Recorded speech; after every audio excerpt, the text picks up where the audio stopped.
So, hi everybody and welcome. This is a little show and tell from a group that came together about 6 weeks ago. And it's about a group that's come together around speaking with purpose and for people who have a message that matters. And so this is a little show and tell. We're prepared like a 3-minute little section of a pivotal moment from the people who've chosen a pivotal moment from their life about something where they realized something shifted, something changed. For some, it was a big thing. For some, it's quite a small, subtle thing. So the aim of this past 6 weeks is really the focus has been around storytelling. What are the stories? What are the key stories? And what we've been looking for is what is universal in your story. We all have stories and we can get lost in our own story. And what a speaker does, what a storyteller does, is share their story. And the perspective from which they share it is really fundamental to its effectiveness and to communicating its universality. And one of the things that's really important is the posture of service, being of service to the listener. And structurally, there's a really great little structure, which I'm really happy to share with you, those of you who are speakers and who are looking to become speakers. It's a little process called incident, point, and benefit. So your story is the incident, and at that stage, it's personal. But when you go on to share, this is the point of me telling you the story, and then this is the benefit of the story, that's where we can begin to tap into that which is universal. So we always like to start off by tapping into that which is universal. And we always start with what we call a mindful moment. So those of you who aren't driving, just invite you now to just take a moment to sit and join us in just becoming still for a moment or two. One of my teachers said that the most powerful words are the words that arise from silence. And he is someone who would spend a month, a year going into silence. And the essence of speaking with purpose is going into that space of silence to find what you are really here to talk about. What are the words that are your words?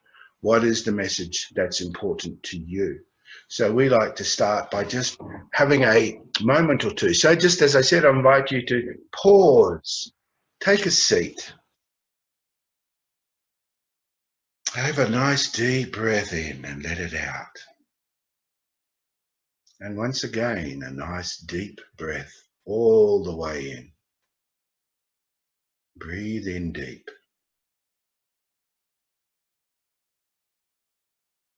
And coming to rest on your chair. Feeling your bottom meet the chair. Allow your body to be held by the chair.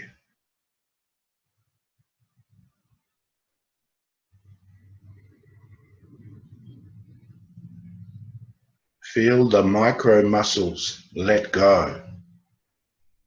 You are held. You are always held. Let go.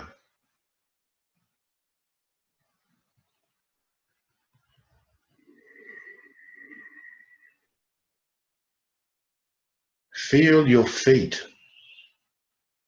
as if it is for the first time today. Reacquainting yourself with your toes, give them a little wiggle. And you feel your socks or shoes, the ground beneath your feet. And then gently traveling up from the feet, the calves and shins, to the knees and the thighs, the buttocks. Rest, rest, rest. Let go of the busy mind. You are the witness of the mind. You are not your thoughts. You are not the content of your thoughts.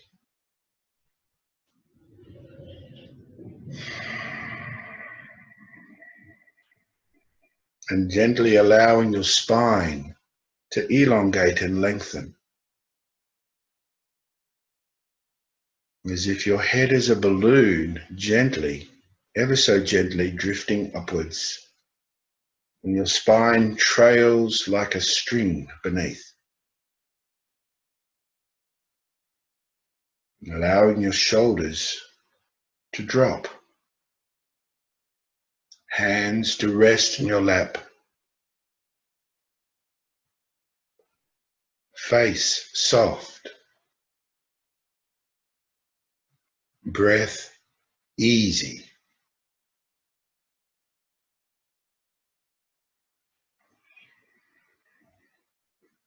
And feel yourself soften on the inside.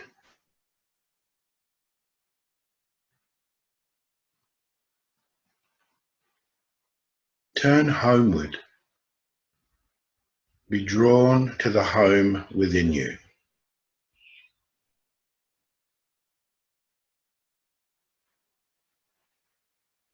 That's it. Beautiful, beautiful, beautiful.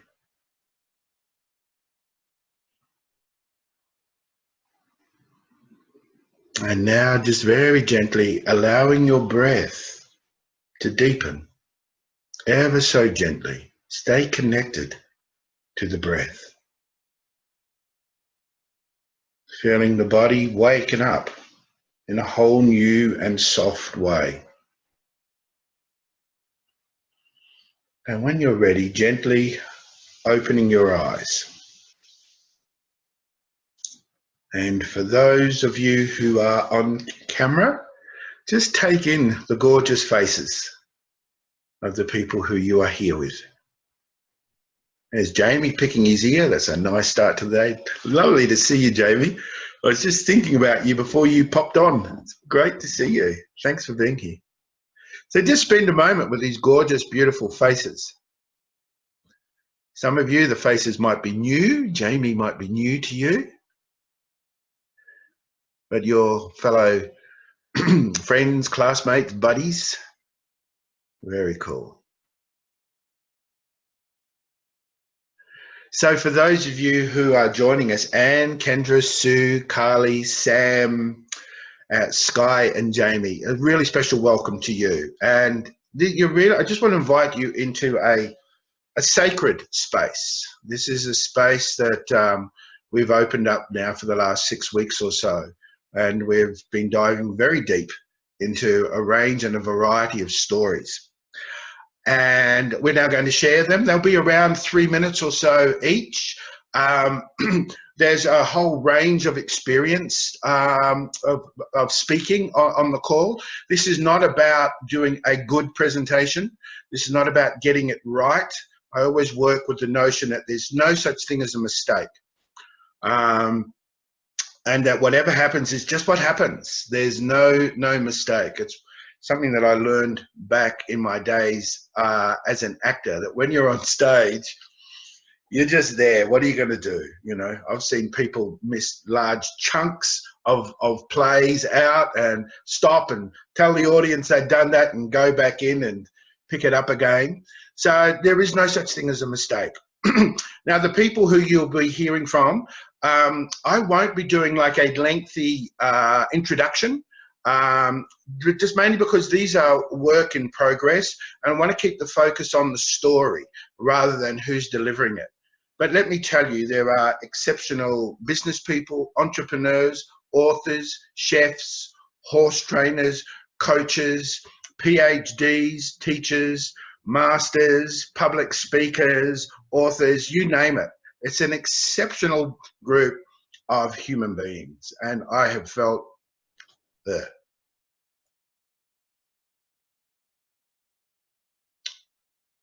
really privileged to be part of this process. So I want to thank each of you who will be speaking today for the privilege of opening the door into your heart and into your lives, and blessings for you as we go forward with this little venture today. So let's all take a deep breath in. Holly, you're going to get the ball rolling. So take a moment, Holly, to, I just need to find you this little thing here. I've unmuted myself.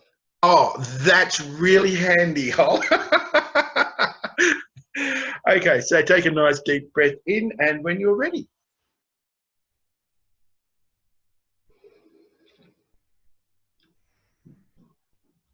When are you your fearless self? In what moments do you experience yourself as a conduit for life's energy and forces? When I was 14, I lived in North London, right on the very edge of London, on the Green Belt, in a place called Arkley. I was at the top of Galley Lane, and 500 meters from my home was the stables. And on a December morning, it was not money that got me out of bed, it was love. Richard Green paid me to ride his horse Thumbelina. But it was love that got me there, not the idea that I was going to be paid. I leapt out of bed in a lovely warm room, got onto the brown carpet, put my boots on, well, I put my jodhpurs on first. I had white jodhpurs that in a few hours were not the pristine white that they started out. They were splattered in mud. But at that point, they were pristine and I looked the part. Put my top boots on and I left the house quietly because everybody was asleep. It was still dark. And I would have skipped my way down the gravel path past the plum tree, though the mistletoe was hanging, and the bare branches of the cherry, down Galley Lane to the stables to collect my pony and then ride to the horse show that was further down Galley Lane. And I rode my pony down there and someone held my pony because I was to ride Thumbelina. I was 14 and I weighed about what you'd expect a 9-year-old to weigh. And I was 4'2". I was tiny. And Richard was 24, quite handsome, I thought, in a sort of preppy way. And he owned this enormous horse with the ironic name of Thumbelina. She was 17 two hands high, which made her back about 5'10" to my 4'2". She was so big, I couldn't get my foot in the stirrup without either standing on a box or getting a boost up there. She was dark bay, and because it was winter, her coat was clipped really short. So she had this beautiful, warm, silky body. Freezing cold day, put my hand on her neck, got a boost up, sat in the saddle, and once I was up there looking between her pricked ears, the ground was a very long way away. And we were to show jump over jumps that were the same height as her back, so about 5'10". And I'd been asked to ride her because she was a difficult horse, and he wanted people to watch me, this little shrimp, riding her to say, look, she's really a safe bet for you to buy. He was selling her. So she and I took off around the ring. It's muddy and crunchy and crispy and kind of beautiful, and could be really dangerous, you know, slippy, slidey mud. She's got feet the size of side plates, and she's got shoes that have studs in them so she won't slip. And I was not on my mind that was an issue. So I steered around the jumps, and the moments in the air between, you get jumps that are a combination. So show jumps, they knock down easily. You've got to be really careful when you ride them, and you have to have control of your horse. And though I was little, I had the heart of a lion, and I had absolutely no fear in that place. I completely trusted in the horse beneath me and in my ability. And those moments in the air over a jump and between jumps are some of my most treasured, in a way. Like they're those moments when you know yourself a conduit for life, where everything lines up and it just goes right. And I think we've all got those places, and I wonder, I like what I've through this course, I've been brought to those bits of my life that give me that to draw on, to experience what it is to trust oneself fully, and the self-respect and acceptance that brings, and acceptance of oneself and of others and situations. Little or not, there I went. Wow. Thank you, Holly. Beautiful, beautiful. Wow. Wow, I'm sure you're feeling now, Holly. I'm probably sure. Wow, I'm glad that's over. Yes, you'll have to swear on camera. Oh, absolutely. Fantastic. Okay. Thank you, Holly. And if anyone wants to pop any feedback or anything, especially what you liked, what moved you, what touched you, what inspired you, please pop something in the chat box. And just remember, this is not a critique. We're not here to critique at this stage. We're here to support. We're here to point to what worked. So if you could be so kind as to do that, that would be a really wonderful thing. Thank you so much. Now, where are we? We're going to, just one moment, over to the gorgeous Vicky D. So Vicky, take a nice deep breath in. And whenever you are ready, Vicky.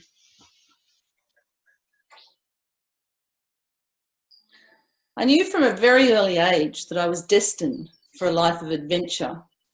The snake called me early to be my teacher, my guide, show me into the world of symbol. I was not yet 5, and my little friend and I went for a walk and an adventure, and we walked up the road. It was a hot, balmy day. The cicadas were so loud I couldn't hear myself think. I was pushing a pram. It was empty. I was never a dolly kind of girl, but I really liked prams. It kind of gave me a sense of going somewhere. Our little legs took us further than we knew, and we reached this magical land at the end of the street, and the bush opened her arms and welcomed us inside. This adventure from being absolutely excited and having fun to lost and frightened. The majestic trees and the skies just swallowed us up. I was just about to step on a rocky outcrop, and this glistening stopped me in my tracks. The snake was so black and shiny, it was like it was wet, and I could see this little bit of red on its underbelly. Fear and fascination just flooded through my body. The snake met my eyes and started to talk to me. I am you and you are me. And it invited me to climb into its belly, and we entered into the earth to meet the earth mothers and grandmothers. And here they whispered to me their wisdom. During life, many people will let their skins tighten. They'll begin to grow scales and live in well-constructed cages. Have the courage, young one, to go through that vulnerable milky ice stage where the skin begins to loosen before the relief of the shedding and that slipping into that glorious new skin. Go to the oceans on the full moon and hear the 7 Pleiades sisters invite you into their circle, whispering their wisdom, this place you came from, the place you will return. Gifting you this channel between heaven and earth and heaven. We found our way back, But when I look back and reflect on this as an adult, I realise that it's been a guiding story my whole life. That myth and symbol and nature have informed me to always go on adventures, to always be present to things. I've trained with lots of teachers over the times and been to vast and many lands. I've trained with teachers who are really into the spiritual and reaching enlightenment. And I've trained with teachers who are really into the underworld and soul and embodiment and spirit. And I realised from this story that my life is to connect to the two, to be a channel between the both, and to hold spaces for others to explore that. I find these guiding stories, the incredible power of them. I've just come back from a beautiful trip to the Salt Lakes and found myself in Melbourne, and I walked past this store and it said tarot readings. And I haven't had a reading for 20, 30 years, but like a moth to a flame, I was just drawn in. And the woman started to talk really fast. She was doing her cards and she was talking. And she suddenly stopped in her tracks and she looked me in the eye and she said, "The snake is calling you. Reconnect to the snake." I'd been working on this story for 6 weeks by then. So in my life, the snake has always called me, the Pleiades have called me and guided me. What calls you in your life? What's calling and guiding you?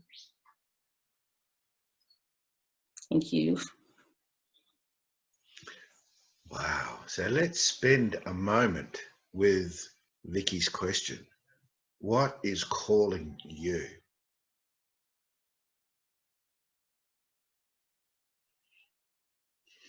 And you may like to pop that in the chat box if you feel comfortable to do that.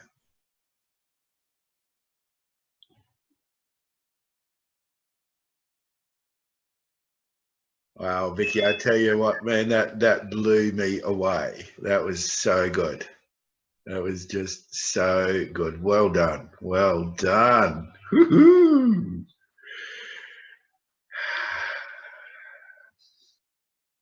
So yeah, for those of you who'd like to, please pop a little something in the chat box, and let's take a nice deep breath in and let it out, and just become present again. Our next speaker is Angela.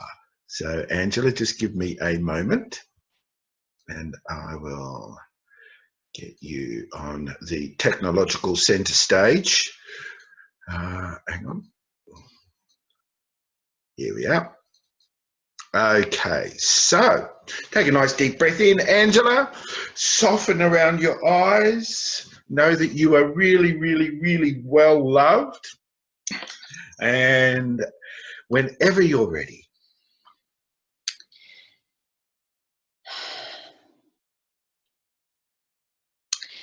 Sweetness in life comes with connecting to our deeper purpose and stepping up to be the potent human being we know we can be.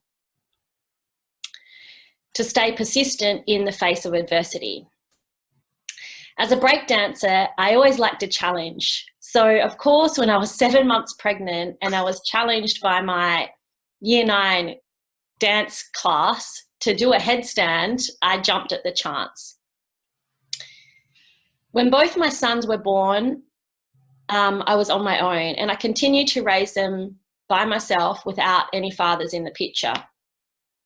During the first few years of my second son's life, so much was happening around me. People were getting really worried about what was going on for me in terms of how was I coping with it all. And the thing is, I knew that with the skills I have in movement science, the Feldenkrais method, I could actually navigate through this and heal myself. So my story of adversity may not be the same as yours, but we all have been faced with challenges and struggles. What defines us is how we navigate through. How do you bring balance to your life when you're off balance? Breakdance was what drew me to the Feldenkrais method for performance enhancement, but it's not the story I'm here to tell today. the skills and strategies that this movement science has taught me was helping me navigate through this stressful time in my life. Because, see, self-criticism becomes a habit. The monkey mind gets to us. It does for me. Like, look at her, she does it better than me. Like the two speakers before me, amazing. Am I doing this right? And when I get to be confident speaking, then I'll feel better and stronger and more in tune. But the thing is, and what I believe is that those things don't matter when we're understanding how to reach our human potential and showing up with what you have, what I have right now in this moment. Because awareness is specific.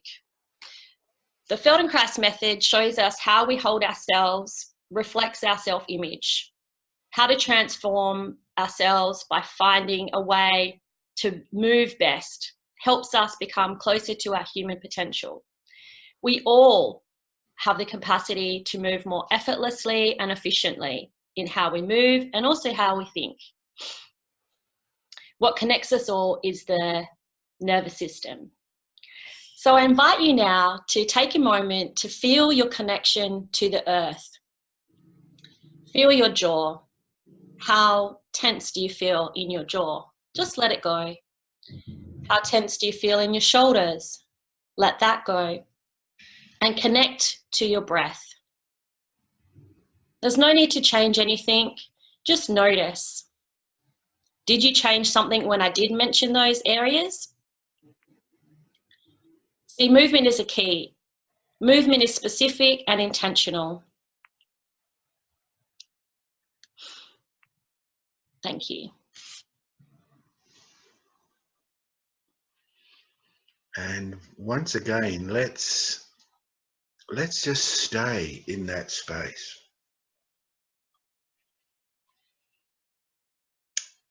Don't go changing. Just stay in that space. Breathing in.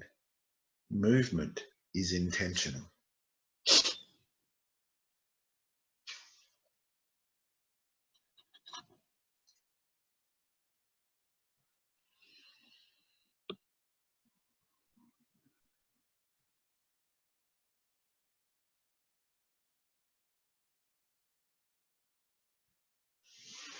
One of the things that I really focus on when working with speakers is the beingness.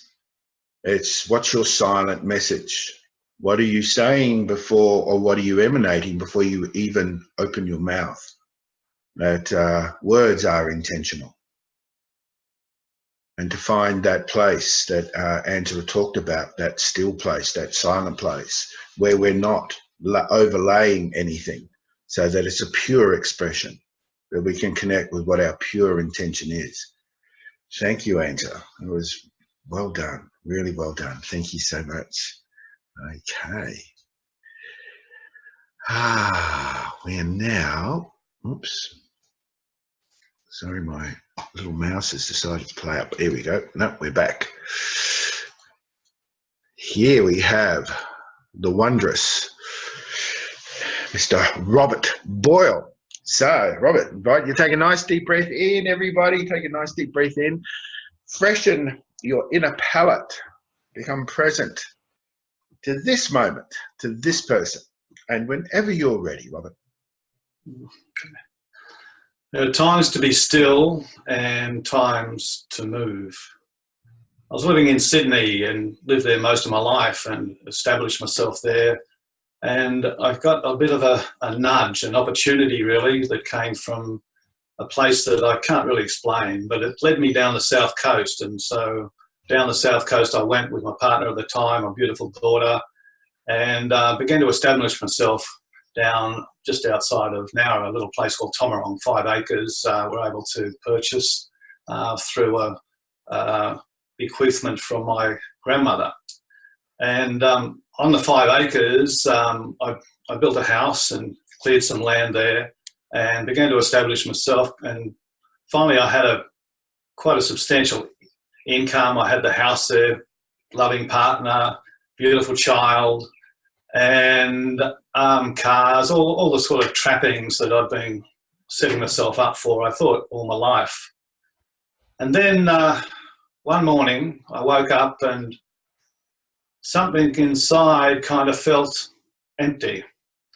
Here I was with all these things that had sort of driven me, you could say, for all my life. I was about 33, 34. I was incredibly fit as well. I was running marathons and triathlons and such.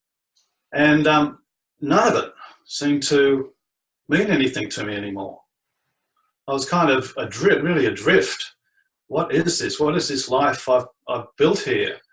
And all I had really at that time to keep me going was a tiny flickering hope for what I didn't know. I went to a party. It was a masquerade party. I went as Ned Kelly. It was kind of quite appropriate to the lifestyle I was leading in many ways. And at this party, I met up with a woman there who I was kind of friends with, and she came as a spider. 8 legs kind of out to the sides, you know, a redback spider, and black out here somewhere because she was extremely obese at that time. And I got to talking with her and we nattered about this and that. And then from that, about 3-4 months later, I met up with her at another party. I wasn't exactly a party animal, but I'd go occasionally. They always seemed to be meaningful to me in some way, but I didn't know what. And she turned up and she wasn't dressed as a spider this time. She was in a really nice outfit. She'd lost maybe, I don't know, 60 pound maybe in weight. And she was happy. Whoa. So I got to talk, what happened? How did this happen? It was a complete transformation, a most wondrous thing. And she told me about this course she was doing in rebirthing. And I thought, whoa, okay, I've got to give this a crack. So I did. And I went up. And what that led to was going within. I had everything on the outer, I thought. But internally, not much at all. And I began the journey inside. What that led to was a lot of different transformations, I might say. A lot of tears, grief. The longing got met with grief at the time. And I left the relationship I was in. I left the land. I left the vocation, or rather the occupation I had at that time, and moved up to Sydney. I had no training in anything except what I'd been doing, and I was determined not to go back to that. And slowly I began to hear these little whispers, these little nudges, and I'd follow that through. And what that led to was, extreme education, led to me being a teacher, movement teacher, coach, supervisor, and so forth. And it also led me to meeting my future partner. And a little bit of a nudge there, and we kind of began to teach together. We got nudged up here to Yarramalong, the land up here.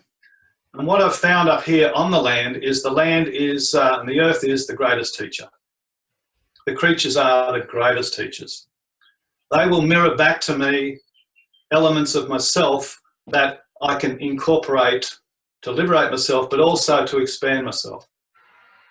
Never fails. I take a question out onto the land, onto the earth, and sit with that, and something inevitably will happen. It's the most marvelous thing to realign myself. So these nudges at times where I get confronted with things, with my own emotionality, with the different challenges I have from the upbringing I had, I take those out and somehow the land kind of resonates with me and realigns. And it's kind of, in some ways, I can welcome the difficulties and challenges and so forth.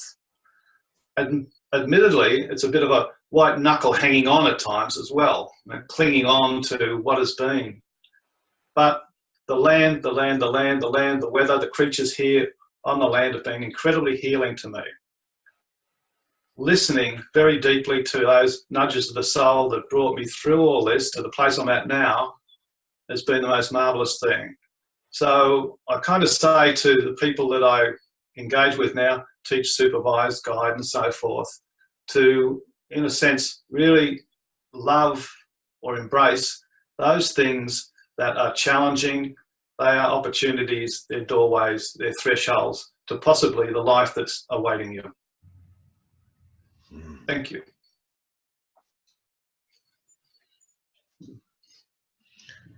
So let's take a moment to breathe into our challenges that are there. What does Robert's words of wisdom bring forth for you?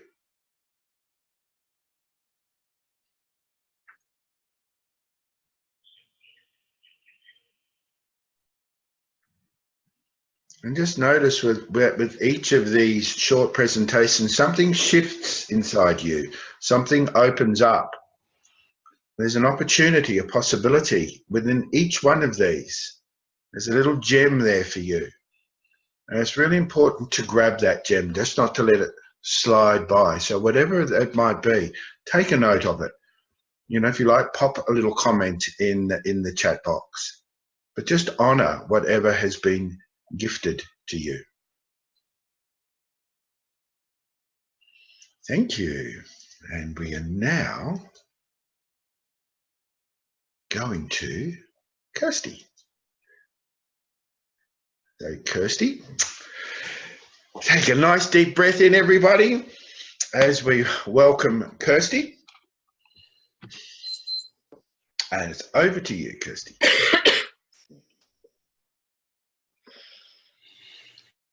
Meditate, meditate, meditate.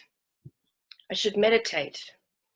Whenever I'm in these stressed moments, I need to sit down and meditate. I've been telling myself that so many times, years and years. I even had others reflect at me, you should meditate. So there was a decision to be made, a pivotal moment in my life. And I didn't feel like meditating, and I felt the pressure on myself. I wanted to dance, I wanted to move, my body felt stiff. I wanted to hear my body. So I decided, it was the evening time, and I decided I would put on my favorite dress, something in silk that felt sensuous and connected to my body. I put that on. I even put on scents and jewelry. And then I moved all the furniture in the room right back against the wall. I made space. And I lit some candles around the room, put on some incense. And just creating that space, I felt myself come more into my center. So then I put on the music. And I had no idea what I would play. I felt I needed to hear all kinds of music and allow all the different aspects, just the unknown of what wanted to come through. So first there was the strong drum beat. I just wanted to get into my body. I wanted to feel the earth. I wanted to be able to start moving my body. And then some melodies and voices, and I played so much different music. And what started to happen for me was feeling this resonance in my body, the vibration in my body. And as I started to move, I could hear my soul speak. I could hear my body speak. I could feel the unfurling of the tension. I was meditating. And the answers, this pivotal moment where I needed to make a decision, answers just started to drop in. Nothing too big, nothing complicated, just the simple wisdom of what my body and my heart wanted to tell me. And so I kept moving, and as the dance came to an end, I felt this deep peace and deep gratitude for this space that I'd created for myself. The warmth of the room, the soft lighting, the self-nurturing space that allowed me to rest in myself at the end of the dance. I came with this manifesto of this moment, and I realized that this space and this meditation would be a space I would create for myself many times to come. When I needed to make a decision about something, I would dance to meditate.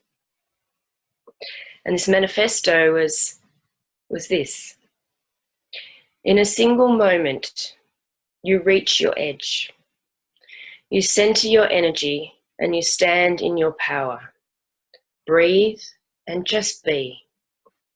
Blissfully yourself. All that has led you to this point has been part of your journey to become liberated. Life's full of these moments, and taking note of them is an act of trust. What centers you? What brings you alive?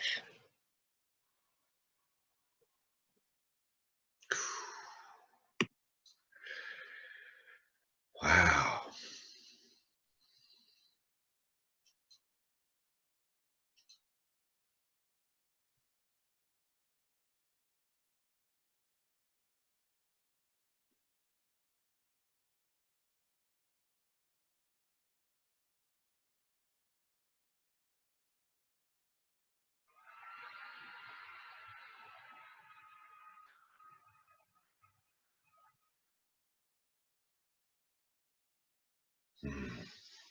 And then rest very gently, bringing yourself back. Thank you, Kirsty. Beautiful. That was a meditation in itself. Exquisite. Thank you.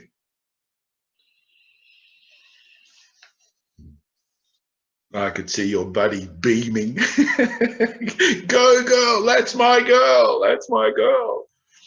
Part of the course is that everyone buddies up. You all have a buddy, and some people have two. And so I can assure you that when you're talking, your buddy is like, oh, right there with you. And I was just watching Di's face, saying, yeah, she's nailing it. She's got it. She's got it. A little clap at the end. Yeah, that was great, Kirsty. That was so good. And Di, thank you.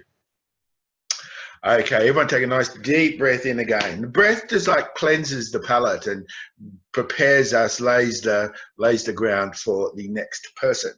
And the next person is Robin. Robin, just one moment. Where are we? Oops. Going this way. Here we are. Right. Okay, Robin, here we are. Those funny little pauses are for, I'm doing something technically on this end. So that's what that little moment is. So just invite everyone once again, take a nice deep breath in. Welcome, Robin. And Robin, when you're ready. Thank you. One stroke at a time, pushing through the still water, pushing, straining, trying to go faster. How do I breathe? How do I glide? I have a triathlon to compete in. I sink to the bottom of the pool. I'm 16 years old. The world is my oyster. I'm looking for the pearls. I don't know what happened. I don't know. I can't remember. I woke up. Cold, starchy sheets. Pale green walls. I was in a hospital bed. My parents were at my side and tears were in their eyes. All I know is I nearly died that day. Something's not quite right. How do I deal with this? I don't even know what this is. A few months later, I know exactly what this is. Epilepsy. I don't want anyone to know. I don't want to know. I'm ashamed. I'm embarrassed. I'm mortified. I don't want to be labelled or judged or seen as different or special needs. But I can't hide. And I can't fully relax either. I just don't know when another seizure may occur. I kept searching. I kept searching for the pearls, looking for the keys to thrive. Pearls of wisdom awaited me. The epilepsy was one of my gifts to open to an elevated awareness. And the more I resisted it, the more it or other issues persisted. I leaned in, I listened, I learned, I travelled, I gained new skills. What was the message for me here? I listened deeper. I couldn't hear anything. And then there were insights and knowledge for me and for others. I could look right into the fear and choose again. And I use these skills. I use these skills in my work as a coach, as an author, as a trainer. I can hold the space so people feel safe. I can see the bigger picture and help people find the roadmap. I can be fully present and listen even deeper and understand more fully. If you want to thrive and excel in life, know that I'm here for you too.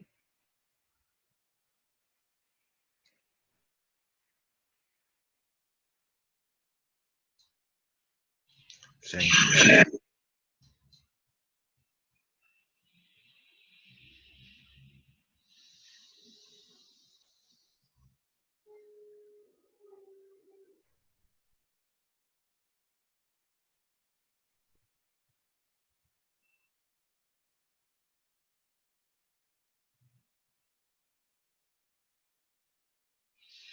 This reminds me of an Anais Nin quote, which I will badly remember and paraphrase.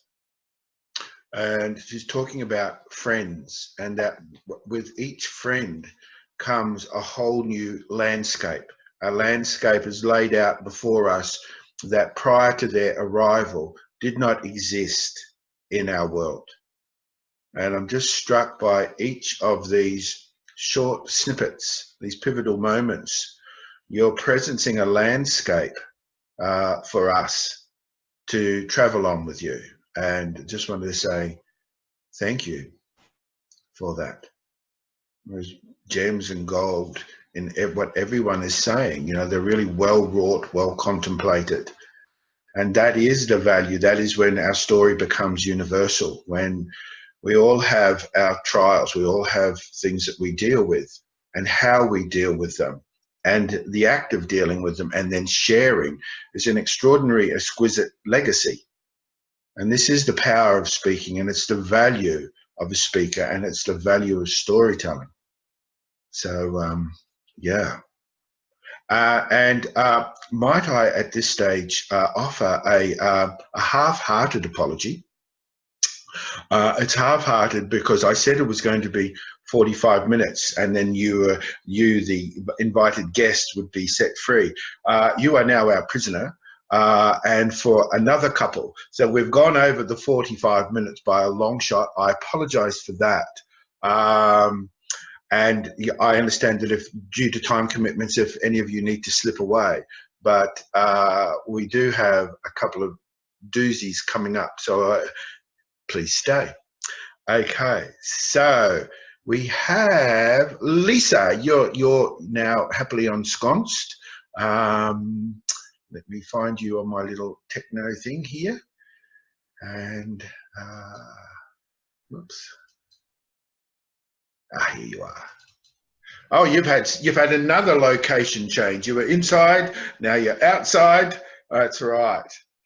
Okay, so let's all welcome Lisa. Let's take a nice deep breath in. Let's be present to her. And when you are ready, in your own time, Lisa.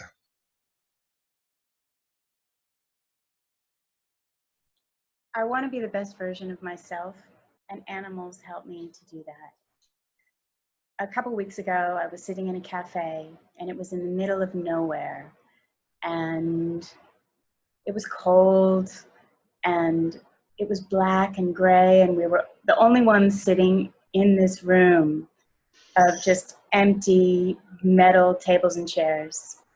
And I was chatting with my friend about the thin veil between the visible and invisible worlds. And right then, whammo, a bird hits the window. I thought it was interesting. There's a window right behind me where I chose to sit today. I thought, wow, this is exactly what it was. And we ran outside, and I looked at this beautiful eastern rosella, and he was on the ground, and he was upside down on his back, and his little legs were twitching. And I thought, oh no. So I picked him up, and the only thing I could think of to do was to hold him and send him love and tell him that I was there for him and be present for him. And I sat there holding him for what seemed like ages. I knew it was a male because he was very brightly colored. And he just sat in my hands without moving. He was just completely calm. I don't know if you've ever held an animal when they're very comfortable in your presence, but it's completely peaceful. He wasn't struggling. My hands were open, and he was just grateful to be acknowledged, I felt. And it felt really nice for me to be able to offer that to him. And right then, the owner of the cafe came out and he said, oh, those birds are pests. They have ticks and lice, and I wouldn't be holding that bird if I were you. And I said, I don't care. It felt so beautiful to be there for him that I just wanted to do that. And what I realized is that by offering him compassion, I was actually healing that feeling of separation that I often feel and creating a more fulfilling version of that reality. And it was really, really a beautiful experience. I realized that the bird is no different to a horse, is no different to a dog, is no different to a pig, is no different to a human. And that we're all equal, and we're all touched when somebody offers us love and support without question. And I find by offering compassion to animals, I'm able to practice being a more compassionate person. I think animals are actually easier than people because they're more pure and straightforward. So what I realized was that that thin veil that we were talking about, it doesn't really exist. And all I actually had to do was walk outside and be there for another. And in that action, I became a better version of myself.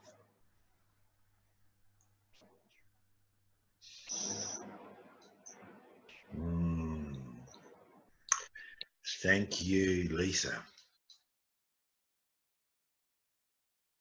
And let's all hang with that better version of ourselves for a moment or two. Beautifully told, Lisa. Beautifully told.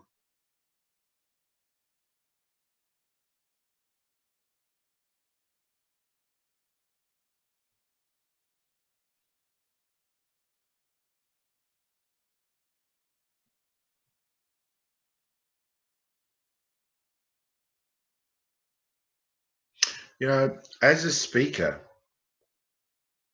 it's a world of paradox.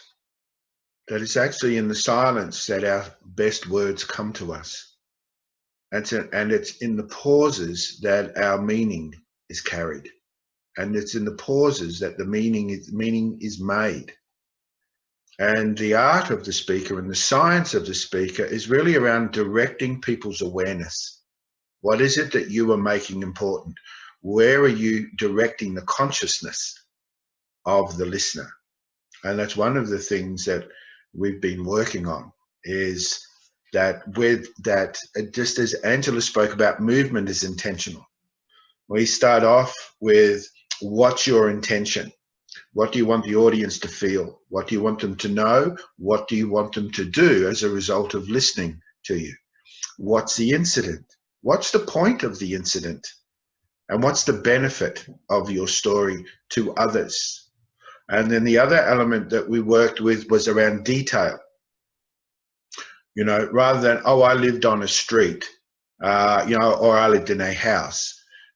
Create pictures for the audience. So you'll see how everyone was described. There was the swimming pool. There was, you know, Galley Lane. There was the interior of the cafe. There was the bush. There was the snake.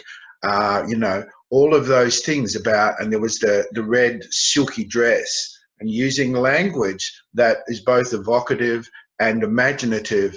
And so what you're doing is, when you're engaging and involving different parts of the listener's brain, and that's how one of the ways you create engagement and involvement is involving the creative part. So there's a movie playing inside the listener's head. And also things like asking the questions. Some of you have commented on questions, how powerful it is. And using a question is another way of engaging. But for us, you know, really, I guess my approach is all around authenticity. You know, what's your true story? Because it's authenticity that opens up the heart of the audience and allows them to come to you. So you're all on the stage together. You're all in the story together. And authenticity just allows any barriers, any walls to fall away. So you're not the storyteller separate from, better than, worse than, or whatever. No, you're a fellow human being with a story and being of service. And these are the important principles that we've been working with. So I believe we are now coming up for the final person. And Di is one of our two Kiwi representatives. They are both hail from Christchurch. So let's all breathe in, take a nice deep breath in, and let any sense of responsibility or expectation just evaporate and dissolve, and just be your own gorgeous self, both as a listener and as a speaker. Because I promise you, it is the audience that makes the speaker. You might want to take that away and ponder that. It is the audience that makes the speaker. So listen with a big heart and elephant ears. And Di, whenever you are ready.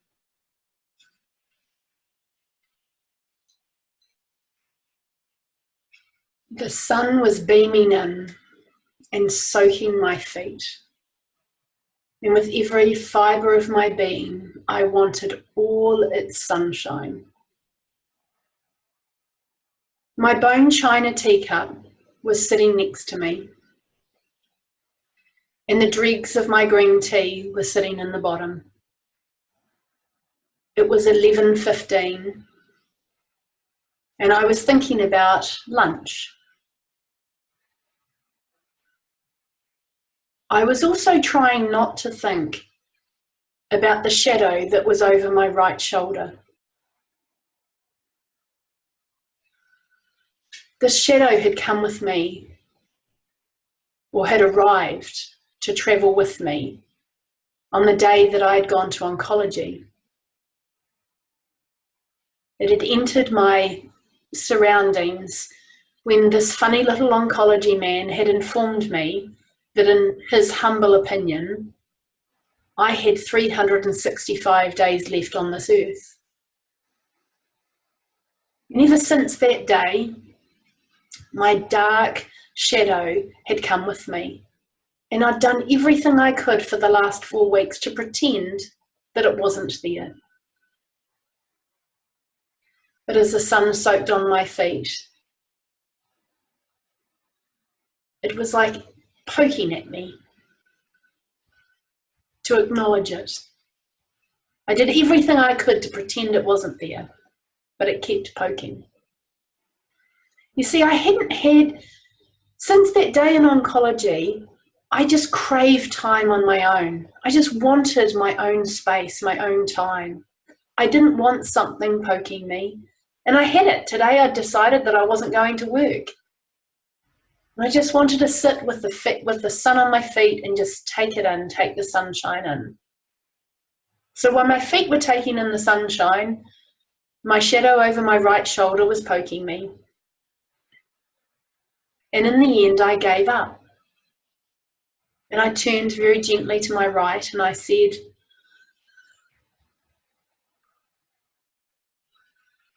"Hello, death. It's time we had a chat." You see, what I was avoiding was the fact that if I needed to be positive, obviously. If I was going to die and if I wanted to extend my life, obviously, everyone said, you've just got to be positive. Think that you're going to live and you are. Ignore death and it won't come. And my heart was saying, bullshit.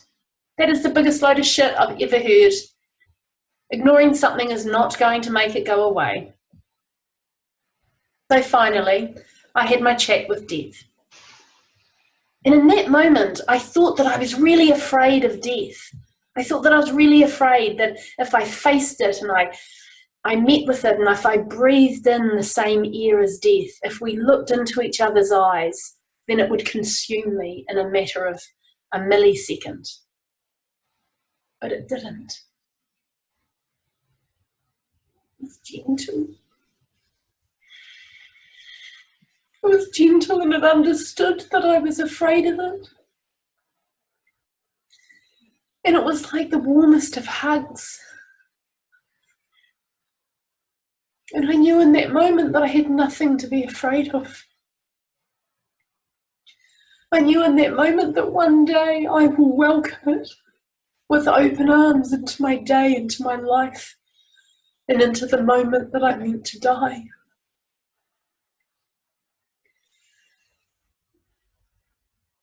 And I made a promise to death that day. I promise I will come with grace, ease and flow one day. And I promise that every day I will check in with you. And I will promise that I will give you the respect that you deserve. That you are not meant to consume my life. You're just meant to be the leverage of my life. And in that moment, death and I understood each other. And death allowed me to breathe and to live and reminded me every day, every millisecond of every day,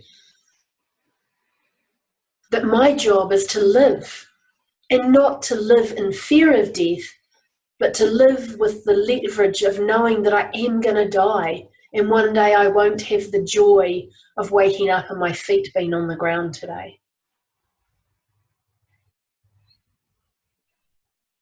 And I tell you this story for one reason only. I tell you this story to answer the question that I am most asked. What was the one thing that made a difference? Why did you receive a radical remission and other people don't? What is the one thing that you think made a difference? Well, I'll tell you. I let go of the thing that I wanted most. The thing that I wanted most in life was life. And I let go of that and I embraced death.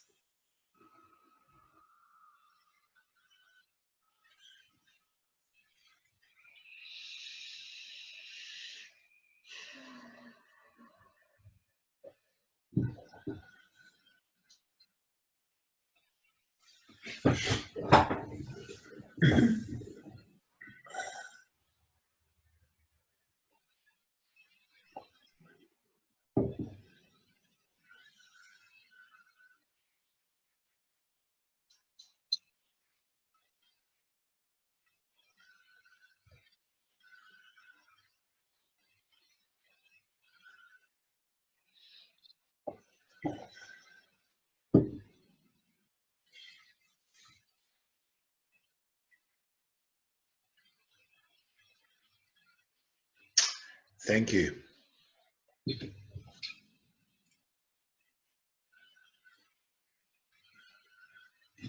So we've covered a continent today.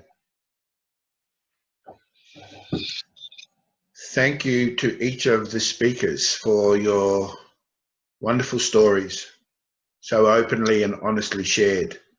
I know, and you know, and each of you knows how far each of you has come, and the work that has been done. And to also to our classmates who couldn't be here today, and for those who also weren't able to share. Suni is preparing for her book launch in a couple of days, so she is working on her presentation. Will be part of what she does there. So thank you for each of you for turning up. Thank you for our special guests, Jamie, Sky, Sam, Carly, and Kendra. There they are together. Hey. So thank you so much for being, and thank you, Anne, for being here. Lovely to have you all here. So speakers, if you would like to, okay. Is there any of our invited guests, is there anything you would like to say before you leave? Thank you so much for your wonderful comments. We will, as a group, now go and devour those and spend some moments with those. But would any of you like to say something before you depart? It's an invitation, not a request. I just wanted to say thank you. I totally enjoyed all of this. You each had, I don't know, it's just a different way and a different approach, and they were all powerful. It was really cool to listen to. Thanks. Thanks, Anne. Yeah, because that's something we work really hard on, is not to give people a template. This is how you do it. But here, look, here's some things you might want to use. So that's great feedback. That's really great. Thank you so much for that. Really appreciate that. Thank you. Where are you? Yeah, I would say, sorry, Anne, where are you joining us from? It looks like nighttime there. Yeah, I'm in Pennsylvania in the United States on the East Coast. Oh, great to have you here. Oh, that's lovely. Thanks for dropping in. Yeah. Sorry, Sky, I cut you off. Kendra. Kendra, I cut Kendra off. I'd never do something as silly as that. yeah, look, I just wanted to say the same thing. I mean, it's extraordinary hearing from all of you, and the different flavors and the different energies that you bring, and all really incredible. And I really hope that you all feel a great sense of satisfaction, and that you feel taller for having done such an amazing job. And really, it really just did occur as such a deep sharing, and that brings such power and connection with it. So thank you. It was truly an honour to witness you all. Thanks so much. Thank you, Kendra. Yeah, I'd like to echo that. What I loved about, also different, but yet, very clearly authentic. You know, everyone was really very clearly in their authenticity, and that was so beautiful to witness and experience from each of you. And I feel very, very inspired. So I echo Kendra. I hope you all feel very proud of yourselves, and I thank you. I thank you for the inspiration and the gorgeous way to start my morning as I was driving into the city, listening to all of you. Thank you. Thank you, Sky. Wow, I'm just sitting here in awe, like knowing each of you in each unique ways, and understanding the kind of things you're expressing. The people that are working on courses, I've seen one part of you, but I haven't seen this part of you, and it just opens up. And Julian put it so well, this landscape. And each of you has such a unique landscape. So it was incredible to not just listen, but experience that landscape in my own person. And each one of you, I noticed in my body, touched a different place. Like Robin, it was like just right into my heart.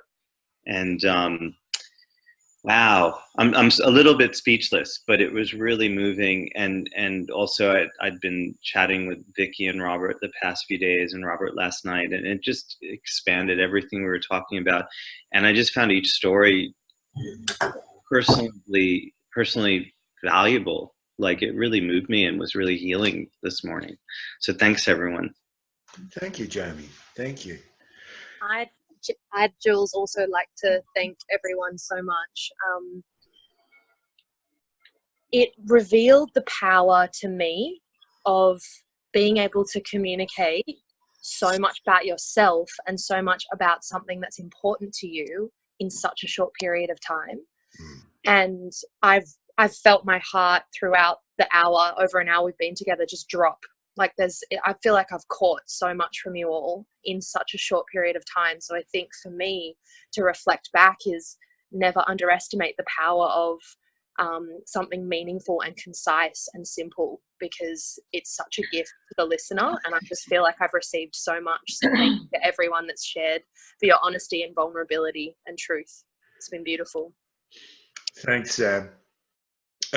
And while you were talking, Spider-Man has made an unscheduled appearance. Awesome. So that's why there were laughs and big smiles spreading. If you go to Angela's picture, you'll see Spider-Man sitting on her lap. Welcome, Spider-Man. It's great to have you here.